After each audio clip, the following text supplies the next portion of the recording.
Hello guys, we are so glad to meet you again. Welcome to online service Youth and Teens GKA Gloria Surabaya.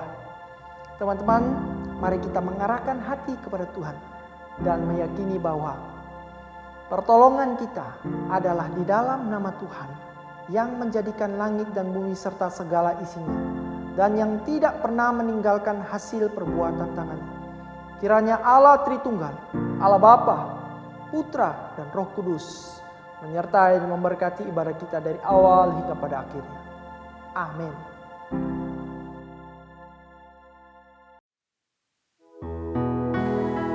Ya Bapa, kami mau menghadap kehadirat-Mu Tuhan. Engkau yang mempersiapkan hati kami, pikiran kami, agar kami boleh memasuki hadirat-Mu yang penuh dengan kekudusan itu ya Bapa. Kami mau diam di dalam hadirat-Mu Tuhan. Penuhi hatiku dengan hadir-Mu. Ku rindu memandang wajah-Mu, oh Tuhan, di dalam kekudusan-Mu. Bawaku dekat dalam hati-Mu. Kamu rindu mendengar akan Engkau Bapa. Ku rindu mendengar suara-Mu, oh Tuhan, di tempat kudus-Mu sekarang. Ku rasakan kasih-Mu dan indahnya kekudusan-Mu. Penuhi dengan kasih-Mu, diam di hadirat-Mu. Ku mengangkat tanganku dan ku bersyukur menyembah-Mu. Penuhi dengan kasih-Mu, diam di hadirat-Mu.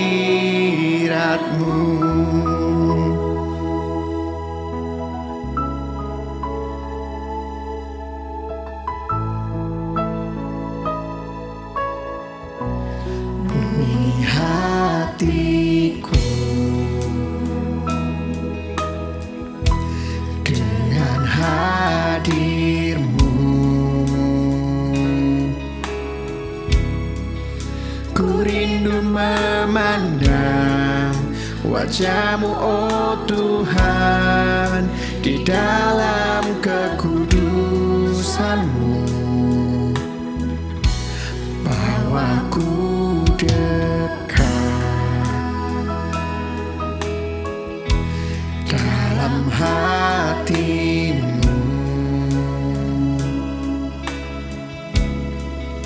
Ku rindu mendengar suara-Mu, oh Tuhan, di tempat kudus-Mu sekarang. Ku rasakan kasih-Mu dan indahnya kekudusan-Mu. Penuhi dengan kasih-Mu, diam di hadirat-Mu. Ku mengangkat tanganku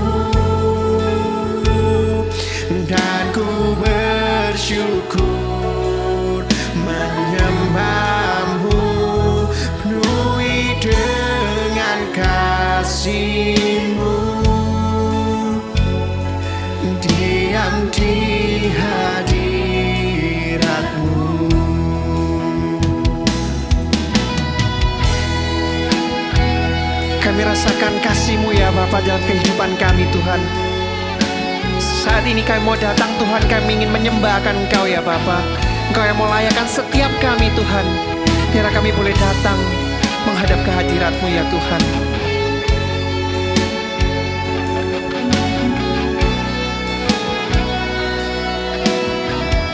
Kurasakan kasih-Mu Tuhan. Kurasakan kasih-Mu dan indahnya kekudusan-Mu, penuhi dengan kasih-Mu,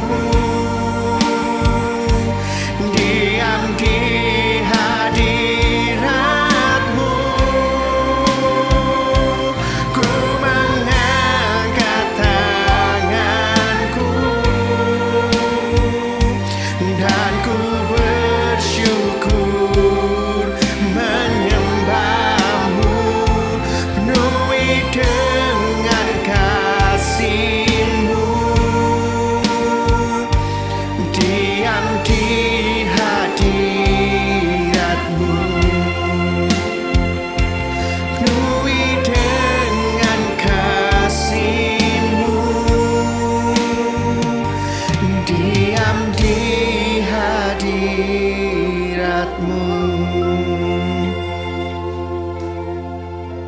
Sungguh ya Bapa, kami mau datang ke hadirat-Mu Tuhan. Engkau yang mau layakan setiap kami Tuhan. Engkau yang memenuhi kami, setiap kami anak-anak-Mu ini Tuhan dengan kasih karunia-Mu, supaya kami boleh mendengar akan suara-Mu, kami boleh mengerti Tuhan tentang firman-Mu ya Bapa.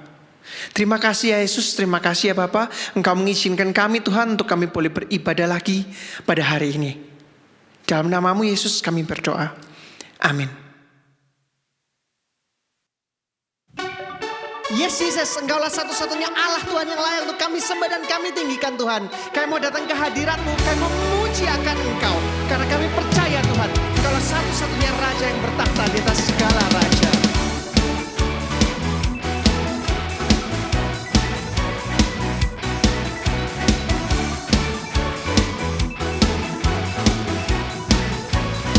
Dialah Tuhan pelukis cakrawala. Melukis cakrawala, merangkai jagat raya, pencipta alam semesta, pemilik kehidupan, yang sanggup menyelamatkan, dialah jalan kebenaran. Kami rindukan kuasa lawatan-Mu, kebangkitan pasti terjadi. Datanglah dan bertambah kuat dan berkuasa, saat hati bersatu menaikkan pujian, Allahmu dibanggakan, mujizat dinyatakan. Great is our God.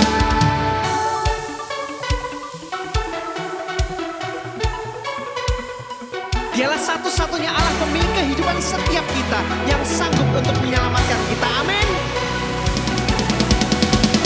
Pemilik kehidupan, yang sanggup menyelamatkan, dialah jalan kebenaran.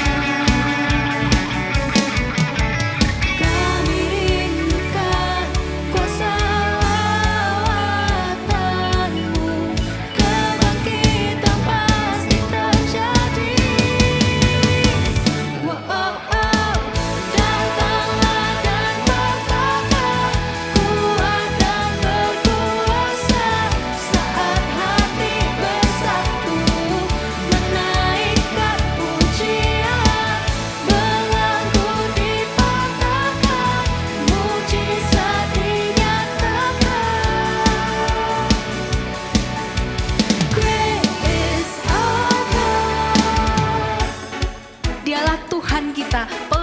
cakrawala, pemilik kehidupan kita. Dialah Tuhan yang bisa datang dan bertahta atas kehidupan kita semua.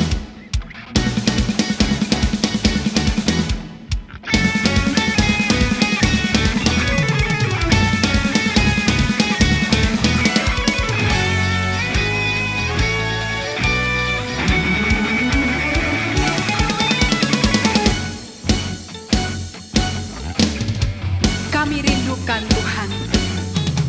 Kami rindukan kuasa Allah-Mu. Kebangkitan pasti terjadi. Datanglah dan berkata, Tuhan yang berkuasa. Saat hati bersatu menaikkan pujian.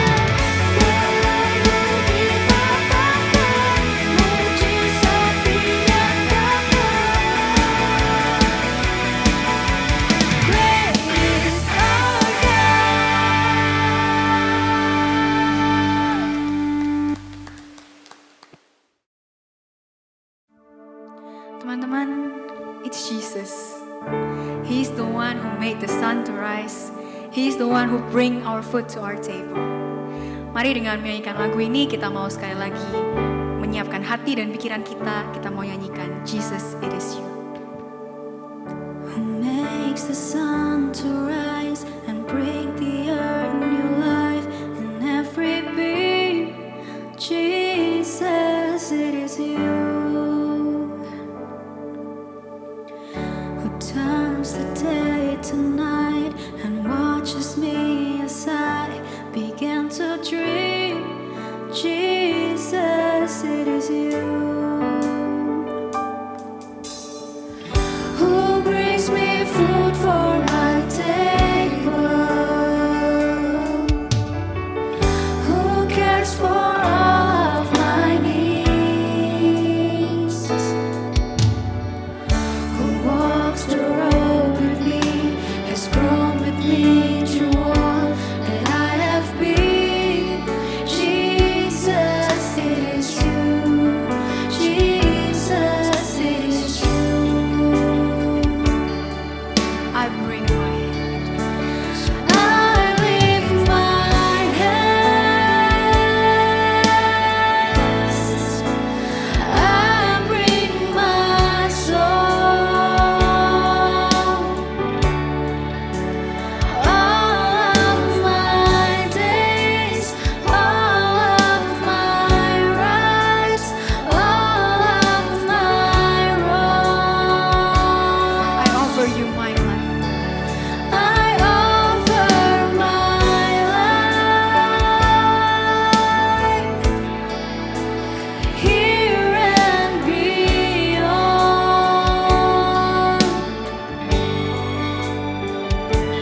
Do the one thing true. Jesus is you.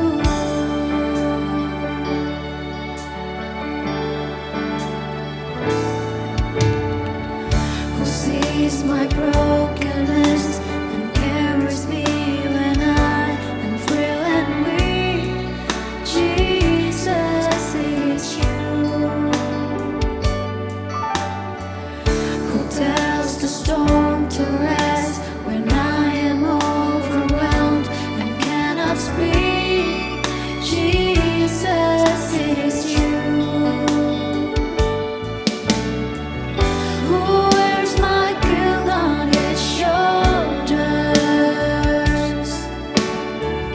Who holds my heart in his hands? Who takes my thoughts and fears and hangs them on the arms of Calvary?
Mari kita berdoa sebelum kita mendengarkan firman Tuhan.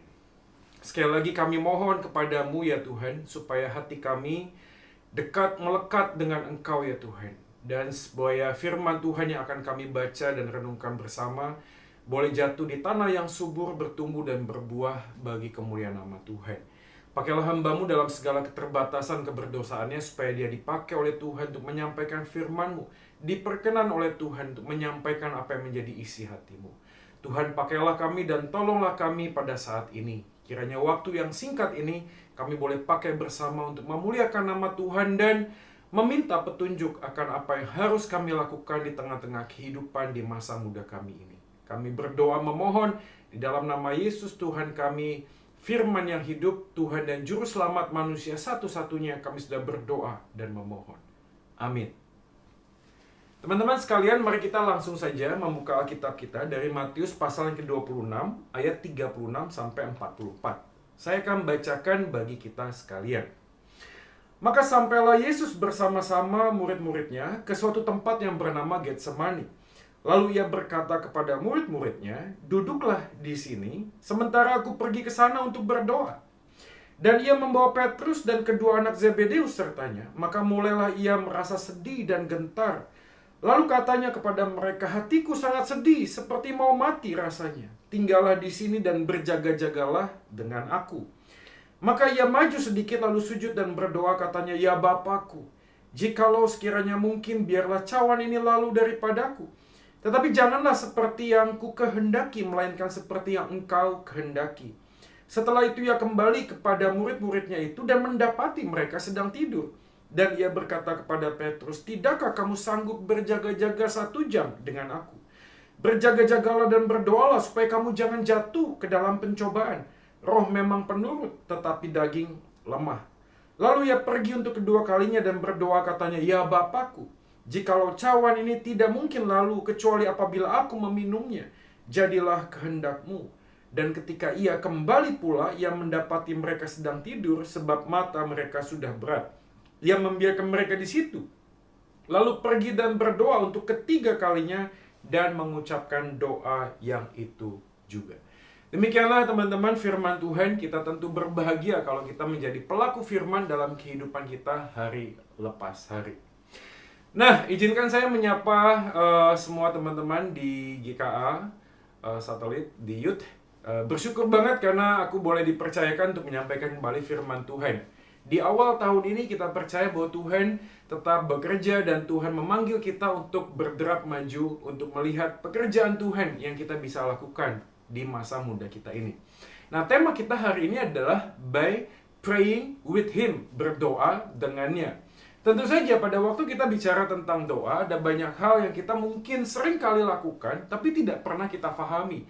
Atau mungkin kita juga punya pemahaman tentang doa yang sama seperti orang-orang yang beragama lainnya. Kita berpikir tentang doa sama seperti mungkin hal yang pertama. Misalnya kita lihat di slide ini, kita melihat ada banyak fenomena yang terjadi. Ya, ini bukan hal yang pertama tentunya.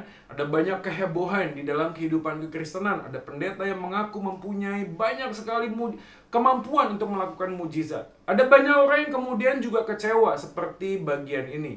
Nah, kalau kita melihat tentang fenomena doa, juga ada konteks beberapa gereja yang mengajarkan tentang fenomena bahasa roh dan pencurahan Roh Kudus. Kita tidak akan membahas bagian ini, tetapi yang saya mau tekankan adalah pada waktu kita belajar tentang doa, seringkali kita hanya melihat doa dengan hasil jawaban yang Tuhan akan berikan kepada kita. Kita melihat doa itu penuh dengan kuasa hanya dengan menilai bahwa sesuatu yang kita inginkan di dalam nama Tuhan Yesus, maka itu terjadi. Kita tidak melihat dan membawa hati kita datang kepada Tuhan dengan sebuah kerinduan yang dalam. Padahal kita sadar bahwa Alkitab mencatat doa bukanlah tentang sekedar hasil, tapi doa adalah sebuah relasi kasih, bukan transaksi antara kita dengan Tuhan. Kalau aku baik, maka Tuhan pasti memberikan. Kalau aku berusaha, kalau aku berpuasa, kalau aku jungkir balik sekalipun, maka Tuhan seharusnya memberikan apa yang kita inginkan. Dan ini menjadi bentuk kekecewaan bagi banyak orang Kristen. Dan tentu saja doa bukan hanya tentang relasi kasih, Tapi doa adalah sebuah ungkapan kata-kata yang muncul dari hati kita ketika kita sadar siapa yang bertahta di dalam kehidupan kita. Maka pada waktu kita percaya kepada Kristus, dan Kristus yang adalah Tuhan sudah mati menebus dosa kita, Dia menjadi Raja yang bertahta. Sehingga setiap ungkapan doa yang kita naikkan kepada Dia semata-mata bukan hanya meminta solusi dan hasil dari apa yang kita inginkan, tetapi semata-mata adalah sebuah komunikasi. Dan kita mendengar dan bisa melihat bagaimana Tuhan ingin berbicara kepada kita. Nah, kali ini kita akan menyoroti konteks dan mendekati di dalam konteks Tuhan Yesus pada waktu Dia akan disalibkan. Nah, Matius pasal 26 kalau kita melihat, maka sampailah Yesus bersama-sama dengan murid-muridnya ke suatu tempat yang bernama Getsemani. Nah, kita bisa melihat bahwa ada konteks tentang Getsemani. Walaupun kita melihat bagaimana Matius mencatat bagian ini, di dalam konteks yang lainnya kita bisa membaca bahwa sebenarnya ini adalah tempat yang sama dengan Bukit Zaitun. Lukas mencatat dengan Bukit Zaitun. Getsemani ada di Bukit Zaitun. Tetapi kalau kita melihat bagian seterusnya, duduklah di sini sementara aku pergi untuk berdoa. Kita bisa melihat bahwa Yesus di dalam misi pekerjaannya, sebelum Dia menuntaskan panggilan Tuhan, yaitu Dia mati di atas kayu salib, Dia memutuskan untuk berdoa. Kalau kita melihat di dalam pendekatan Matius pasal 26, mirip dengan Lukas pasal 22, dari referensi ayat yang lainnya. Kalau kita mencatat bahwa latar belakang ini dikemukakan kemudian dengan kata cawan yang dituliskan di sini. Coba kita melihat ayatnya yang selanjutnya. Misalnya ayat 39, maka ia maju sedikit lalu sudah berdoa, ya Bapakku, jikalau sekiranya mungkin biarlah cawan ini lalu daripadaku. Dan ini menarik sekali karena cawan di dalam Alkitab itu dicatat dengan gambaran berkat Tuhan, tetapi juga menjadi gambaran murka Tuhan. Nah, tentu saja dalam konteks bagian ini, yang sedang dihadapi Tuhan Yesus saat itu adalah bagaimana Dia harus menderita demi untuk menyelesaikan misi pekerjaan Tuhan. Dan pada saat itulah kita bisa melihat bahwa sesaat sebelum Dia masuk ke dalam taman Getsemani, ada banyak kejadian di belakang sana. Apa itu kejadiannya? Para murid mulai bertengkar. Petrus kemudian berani untuk pasang badan. Bahkan kalau kita melihat catatan Lukas, kita melihat bahwa di sana digambarkan Yudas sudah mulai menunjukkan gerak-geriknya yang akan mengkhianati Yesus. Jadi ada kondisi yang tidak menyenangkan saat itu. Ada sebuah gejolak yang sangat luar biasa yang tidak terjadi dalam peristiwa sebelumnya. Maka ini adalah sebuah situasi dan kondisi yang sangat tidak menyenangkan. Dan pada saat bagian itulah, maka ayat 36, sampailah Yesus bersama-sama murid-muridnya ke sebuah tempat yang bernama Getsemani. Dan kalau kita melihat di dalam konteks keseluruhan, Yudas tahu tempat Getsemani, artinya Yesus dan para murid sering datang ke sana. Yesus sering berdoa di sana. Bahkan dalam konteks bagian ini saja, 3 kali Yesus berdoa dengan ungkapan yang sama. Jadi apa yang sebenarnya kita dapatkan di dalam bagian ini? Kalau kata cawan itu berarti adalah sebuah penderitaan, kesulitan, murka Allah yang besar, maka kita bisa mendapati bahwa sesungguhnya Yesus pada waktu berdoa kepada Bapa, kiranya kehendak-Mu yang jadi, jangan kehendak-Ku. Nah, ini menjadi banyak tafsiran. Apakah Yesus saat itu tidak berani, tidak mau maju untuk mengambil cawan itu? Tentu saja tidak. Ini bukan masalah Yesus ingin merubah cara Allah Bapa untuk menyelesaikan misi pekerjaan keselamatan. Bukan juga bicara tentang cara. Apakah Yesus ingin supaya tidak lagi disalib? Yang penting mati saja di atas kayu salib? Tidak harus disiksa dengan sedemikian? Apakah yang Yesus sedang gumulkan saat itu? Mari kita melihat beberapa bagian yang menarik di sini. Kalau kita melihat studi katanya, kata ayat 37 yang dikatakan sedih dan getar, sebenarnya terjemahan yang lebih tepat adalah sedih dan susah.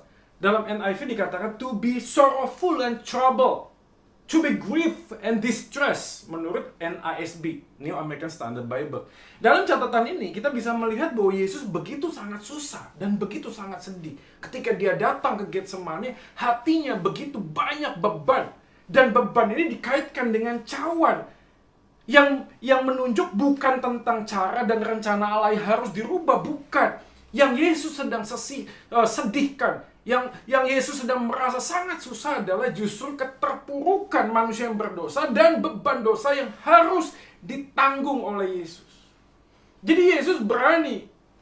Yesus tidak takut menghadapi kayu salib. Tetapi dia tidak siap untuk terpisah dengan Bapa. Tentunya ini menjadi hal yang menarik teman-teman sekalian. Karena justru di dalam zaman ini ada banyak manusia yang merelakan relasinya dengan Tuhan demi supaya kehidupannya yang aman dan tentram. Supaya dia mendapatkan apa yang dia inginkan. Dia bisa berpura-pura. Dia bisa merasa menjadi tidak perlu jadi orang Kristen sungguh-sungguh.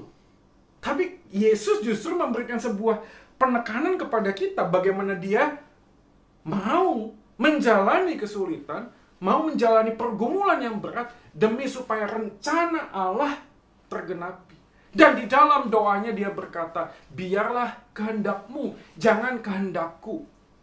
Catatan ini menjadi sangat penting supaya kita memahami bahwa di dalam kesulitan kita seharusnya tidak hanya berdoa, meminta solusi dari Tuhan, tapi juga berdoa, meminta petunjuk misi apa yang engkau ingin lakukan di dalam kehidupan saya.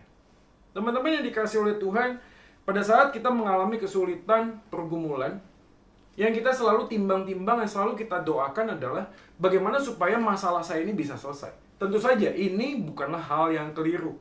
Tetapi jauh daripada itu, seperti halnya Yesus, Yesus tahu bahwa ada misi yang harus dia kerjakan. Dia pada waktu berdoa, dia membawa segala pergumulannya kepada Bapa, supaya rencana misi Allah itu melalui dirinya tergenapi, guys.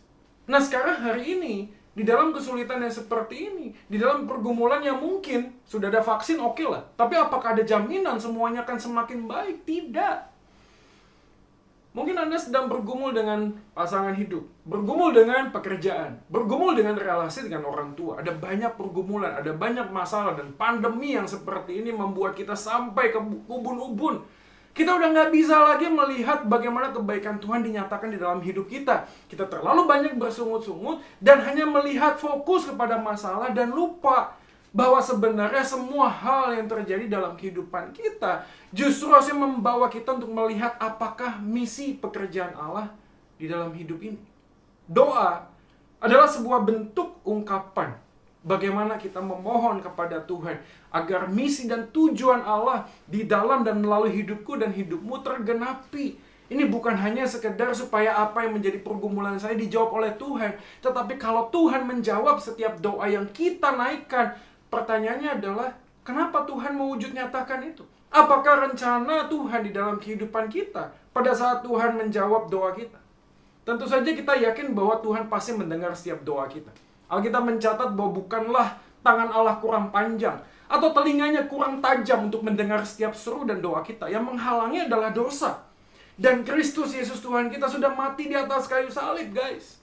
Dia memberikan akses kepada kita supaya kita setiap kali berkomunikasi dengan Dia, tidak ada lagi yang menghalangi. Dan setiap doa kita didengar oleh Tuhan, walaupun setiap jawaban tidak selalu seperti apa yang kita inginkan. Tetapi Tuhan tidak pernah tidak mendengar doaku dan doamu. Oleh karena itulah pada saat hari-hari yang seperti ini, kita perlu mengambil waktu sejenak dan berdoa kepada Tuhan supaya hati kita ini tenang. Sehingga kita bisa melihat apa misi Allah di dalam kehidupan kita di tengah-tengah kesulitan ini. Jonathan Edwards membuat sebuah kutipan yang sangat baik. Doa merupakan salah satu sarana terbaik dan teragung untuk merawat natur yang baru dan menyebabkan jiwa bertumbuh dan berkembang. Doa merupakan sarana yang sangat baik untuk memelihara relasi dengan Allah dan untuk bertumbuh dalam pengenalan akan Allah. Jadi teman-teman sekalian, di dalam catatan Jonathan Edwards ini, doa adalah sebuah sarana yang Tuhan pakai untuk menjalin relasi kita dengan Allah. Sebagaimana Yesus, yang adalah pribadi kedua dari Allah Tritunggal itu. Dari Allah Tritunggal itu. Tetap berdoa, menjalin sebuah relasi dengan Bapa, bahkan ketika dia harus meminum cawan, menanggung hukuman dosaku dan dosamu. Dia sangat susah, dia sangat sedih. Bukan karena dia takut menghadapi penderitaan, tapi dia tidak mau terpisah dengan Bapa. Kiranya hari-hari yang seperti ini, teman-teman sekalian, pada waktu kita berdoa, Berdoalah tidak hanya meminta solusi, tapi juga berdoa meminta sebuah misi yang dinyatakan di dalam kehidupan kita. Karena kita percaya bahwa Tuhan tidak hanya bisa membuat badai menjadi tenang, tapi Dia bisa membuat perahu yang sangat kuat untuk melewati badai tersebut. Dalam situasi yang seperti ini, doa dipakai oleh Tuhan untuk menguatkan iman percaya kita. Di dalam doa kita tidak hanya ngomong monolog kepada Tuhan, tetapi Tuhan juga berbicara kepada kita. Sehingga pada waktu bagian ini, kalau kita melihat ayatnya yang selanjutnya, ayat yang ke-44, ia membiarkan mereka di situ lalu pergi dan berdoa untuk ketiga kalinya dan mengucapkan doa yang itu juga. Kata yang menarik adalah yang itu juga, menunjukkan ketekunan Yesus berdoa kepada Bapa. Dan yang menarik, catatan Matius mengkontraskan tentang para murid. Ayat 43, ketika ia kembali pula, ia mendapati mereka, para murid, sedang tidur. Sebab mata mereka sudah berat. Di tengah-tengah para murid yang sudah sangat berat matanya, tidak bisa tidak untuk harus istirahat, tapi Yesus tetap bertekun. Why? Mengapa? Karena Yesus tahu sekali apa yang menjadi prioritas di dalam kehidupannya, teman-teman sekalian. Yesus tahu sekali bagaimana Dia diutus oleh Bapa untuk menyelesaikan pekerjaan misi ilahi. Di dalam doa yang terus dilakukan, Yesus sedang tekun dan meminta kekuatan dan pertolongan. Di dalam catatan Lukas, Tuhan mengirim malaikat untuk menguatkan Yesus.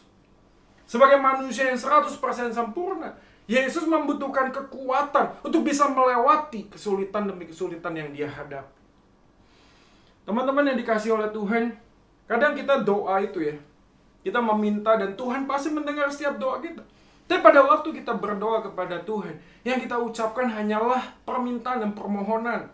Kita menjadi bosan berdoa karena kita selalu melihat kepada diri kita, teman-teman sekalian. Bukan hanya itu, ketika kita sudah berdoa dan tidak ada jawaban doa, apa yang terjadi? Kita malas doa. Karena kita berpikir, buat apa berdoa? Karena berdoa tidak merubah situasi apapun di dalam kehidupan saya. Berdoa tidak menunjukkan sesuatu yang lebih baik dalam kehidupan saya. Dan kita mulai berhenti berdoa. Kenapa? Karena pada waktu kita berdoa, kita hanya ngomong kepada Tuhan, tetapi kita tidak lagi mendengar Tuhan berbicara kepada kita. Saya punya sebuah ilustrasi, gambaran tentang seorang tukang roti yang berjualan dengan kereta, ya seperti sepeda gitu ya. Lalu ada suara yang dibunyikan roti, roti, atau bunyi-bunyian ya. Roti, roti. Selama 1 bulan setelah dia berjualan, dia kembali kepada bosnya dan ngomong begini, "Pak, saya berhenti deh jadi tukang roti." Loh kenapa? Loh Bapak bilang, roti Bapak ini enak, banyak yang cari. Tapi setelah 1 bulan saya jualan, sedikit sekali Pak yang beli roti Bapak gitu. Lalu bos ini, bos yang sangat baik hati, dia kemudian berpikir, masa iya sih? Gini aja, minggu depan saya ikut kamu jualan. Akhirnya mereka berjualan berdua. Pegawainya di depan, dia di belakang. Dia memperhatikan bagaimana pegawainya ini berjualan. Setelah selesai, lalu si bosnya mendatangi pegawai tersebut dan mengatakan, "Saya tahu masalah kamu. Masalahmu adalah ketika engkau berjualan, suara yang memasarkan tentang roti yang kamu jual, roti itu terlalu besar, terlalu keras. Saya perhatikan ada banyak orang memanggil kamu, roti, beli roti. Tapi kamu tidak bisa mendengarkan karena suara di dalam tempatmu berjualan." Dan saya memikirkan, kadang-kadang di dalam kehidupan kita, teriakan kita di dalam doa terlalu keras, sehingga membuat tuli telinga rohani kita. Kita tidak lagi bisa melihat dan mendengar Tuhan. Karena kita terlalu keras berteriak kepada Tuhan, dan itu membuat telinga kita tuli. Teman-teman yang dikasih oleh Tuhan, di dalam kehidupan kita ini kita sadar dan kita percaya. Seperti halnya Yesus. Dia tahu apa yang harus dia kerjakan. Dia berdoa dengan tekun. Bukan semata-mata demi kepentingan dirinya sendiri. Dia berdoa yang itu saja. Artinya biarlah kehendakmu yang jadi. Biarlah kehendakmu yang jadi. Biarlah kehendakmu yang jadi. Teman-teman yang dikasih oleh Tuhan, apakah yang sedang Anda pikirkan hari ini? Kalau kita melihat di dalam catatan Kisah Para Rasul, Maka ada sebuah kalimat yang sangat menarik di Kisah Para Rasul 5:41. Ketika mereka itu ditangkap oleh orang Yahudi karena memberitakan Injil, Rasul itu meninggalkan sidang mahkamah agama dengan gembira, guys. Karena mereka telah dianggap layak menderita penghinaan oleh karena nama Yesus. Wow. Di dalam kesulitan, penderitaan yang mereka hadapi, mereka tetap menemukan sukacita dan gembira. Kenapa? Karena mereka tahu bahwa hidup yang kujalani bukan tentang aku. Aku jalani adalah tentang Yesus. Dan saat ini ketika kita mendengar dan melihat khotbah ini, mari kita renungkan sejenak, untuk apa saya bekerja, untuk apa saya berpacaran, untuk apa saya menikah, untuk apa saya menjaga studi saya supaya terus baik. Pertanyaan, untuk apa kalau nanti suatu kali kelak semua yang kita jalani akan kita tinggalkan? Maka Alkitab membawa kita untuk memikirkan ulang kehidupan kita di tengah-tengah dunia ini. Kalau Kristus Yesus sudah menebus dosaku dan dosamu, Dia sudah mati di atas kayu salib, tidak ada lagi alasan untuk kita tidak lagi hidup bagi Dia. Dan yang menarik adalah ketika kita hidup bagi Dia, semua penderitaan dan kesulitan pun kita bisa hadapi dengan apa? Dengan gembira. Why? Karena kita berdoa kepada Tuhan, dan di dalam doa kita mendapatkan kekuatan, pengharapan, sukacita. Karena kita tidak hanya ngomong kepada Tuhan, tapi pada saat yang sama Tuhan sedang berbicara kepada kita. Dan setiap perkataan firman yang diberitakan kiranya tidak lagi membuat kita berdiam diri. Doa adalah sebuah disiplin rohani yang membawa kita secara utuh untuk melihat bahwa ada banyak hal yang kita bisa ucapkan syukur. Dan terutama dari semuanya adalah mengucap syukur karena aku sudah ditebus oleh Kristus Tuhanku. Dia sudah mati dan bangkit. Kubur yang kosong memberikan pengharapan buatku dan buatmu, bahwa sebab Dia hidup, maka aku pun akan hidup bersama dengan Dia. Apapun kesulitan yang sedang kita hadapi hari ini, teman-teman sekalian, kiranya firman Tuhan mengajarkan dan mengingatkan kepada kita sekali lagi. Marilah kita tetap berdoa. Alkitab mencatat, tetaplah berdoa. Berdoa bukan hanya seperti jimat mengulang kata-kata yang sama. Berdoa adalah sebuah bentuk komunikasi kasih antara aku dan Tuhan. Dan di dalam doa aku mendengar bagaimana Tuhan berbicara kepada kita. Kadang-kadang kita terlalu banyak ngomong, sehingga Tuhan mau ngomong kepada kita, kita udah gak bisa punya waktu lagi. Tidak lagi punya tempat untuk kita bisa mendengarkan firman-Nya. Kira teman-teman sekalian, Tuhan Yesus memberkati firman-Nya, dan mari kita berdoa. Bapa di dalam surga, kiranya kebenaran firman Tuhan ini menolong kami untuk sekali lagi menjaga relasi kami dengan Tuhan di tengah kesulitan yang sedang kami hadapi. Dan di dalam doa, kami tidak hanya memohon supaya Tuhan memberikan jawaban dan solusi, tetapi Tuhan juga menyatakan misi-Mu di dalam kehidupan kami, supaya hidup kami yang sementara dan singkat ini kami bisa pergunakan dengan baik. Kami boleh memberitakan Injil, kami boleh mengasihi satu dengan yang lain, kami boleh melihat bagaimana Tuhan yang memanggil dan melengkapi kami untuk tetap melayani Engkau ya Tuhan. Tidak lagi menjadi pemuda yang hanya berpikir apa yang bisa aku dapatkan, tapi berpikir apa yang bisa aku berikan bagi kerajaan Allah di tengah-tengah dunia ini. Hamba berdoa kiranya Tuhan menolong teman-teman sekalian untuk kami boleh bergerak maju bersama. Ini doa kami Tuhan. Kami mengucap syukur buat firman. Demi nama Yesus Tuhan kami berdoa. Amin. Terima kasih kepada penginjil Choi Manik atas kebenaran firman Tuhan yang disampaikannya. Teman-teman, kita juga hari ini mau belajar bersama-sama seperti firman Tuhan yang sudah diberitakan. Kita mau berdoa bersama-sama, kita mau berjuang bersama-sama untuk berdoa bersyafaat bersama. Mari, saya mau undang setiap kita untuk berdoa bersama-sama. Mari kita berdoa.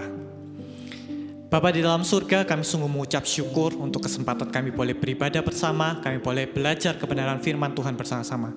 Pada saat ini kami juga ingin berdoa bersatu hati, terus mendoakan bangsa dan negara kami. Kami tahu situasi ini tidak mudah, kami tahu situasi ini melelahkan bagi setiap dari kami. Oleh sebab itu Tuhan, kami memohon belas kasihan Tuhan, kami terus berdoa, kiranya Tuhan sendiri juga yang mau menolong, Tuhan sendiri juga yang mau memberkati bangsa dan negara kami. Kiranya Tuhan tolong para pemimpin negara kami, kiranya Tuhan tolong mereka yang duduk di bangku pemerintahan. kami juga terus berdoa untuk setiap anak-anak Tuhan dimanapun mereka berada, khususnya mereka yang tertimpa musibah, khususnya mereka yang terus berjuang, bergumul untuk bisa melanjutkan hidup mereka. Bapa dalam surga, kami juga berdoa secara khusus untuk para pemimpin rohani kami, di tengah pergumulan mereka masing-masing, di tengah tantangan yang terus mereka hadapi. Kiranya Tuhan juga yang menolong setiap dari mereka untuk boleh memimpin kami, untuk boleh membina kami sebagai anak-anak Tuhan, sehingga kami pun boleh bertumbuh, terus mengenal Tuhan dengan baik. Bapa, kami juga mau berdoa untuk setiap anak-anak Tuhan yang mereka terus berjuang untuk bekerja, untuk meneruskan studi mereka. Kiranya Tuhan sendiri juga yang mau mampukan setiap dari kami, sehingga kami pun boleh menjalani studi kami, menjalani pekerjaan kami dengan baik. Kami percaya Tuhan, Engkau adalah Allah yang berkuasa. Kami percaya Tuhan, Engkau adalah Allah yang berdaulat. Dan kami mau menyerahkan setiap seruan doa kami ini hanya kepada Engkau. Di dalam satu nama, Yesus Kristus, kami sudah berdoa. Amin. Mari bersama-sama kita mengikrarkan pengakuan iman kita yang berbunyi, Pengakuan iman rasuli. Aku Aku percaya kepada Allah, Bapa yang Maha Kuasa, Khalik langit dan bumi, dan kepada Yesus Kristus, Anak yang tunggal Tuhan kita, yang dikandung daripada Roh Kudus, lahir dari anak darah Maria, yang menderita sengsara di bawah pemerintahan Pontius Pilatus, disalibkan, mati dan dikuburkan, turun ke dalam kerajaan maut. Pada hari yang ketiga, bangkit pula dari antara orang mati, naik ke surga, duduk sebelah kanan Allah, Bapa yang Maha Kuasa, dan dari sana Ia akan datang untuk menghakimi orang yang hidup dan yang mati. Aku percaya kepada Roh Kudus, gereja yang kudus dan am, persekutuan orang kudus, pengampunan dosa, kebangkitan tubuh, dan hidup yang kekal. Amin. Amin.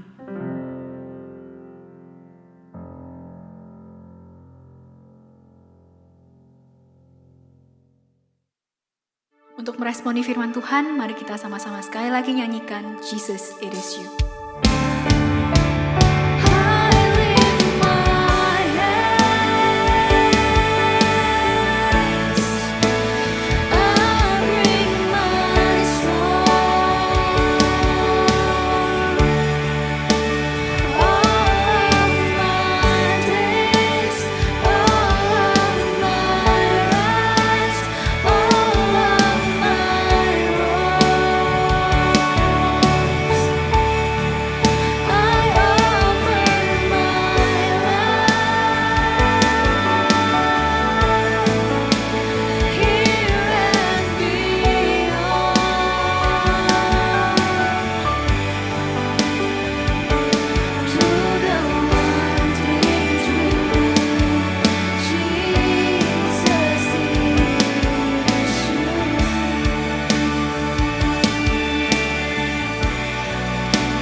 Teman-teman yang terkasih dalam Tuhan, mari kita mengarahkan hati kepada Tuhan, berseru kepada Tuhan, dan bersama-sama menerima berkat daripada Tuhan.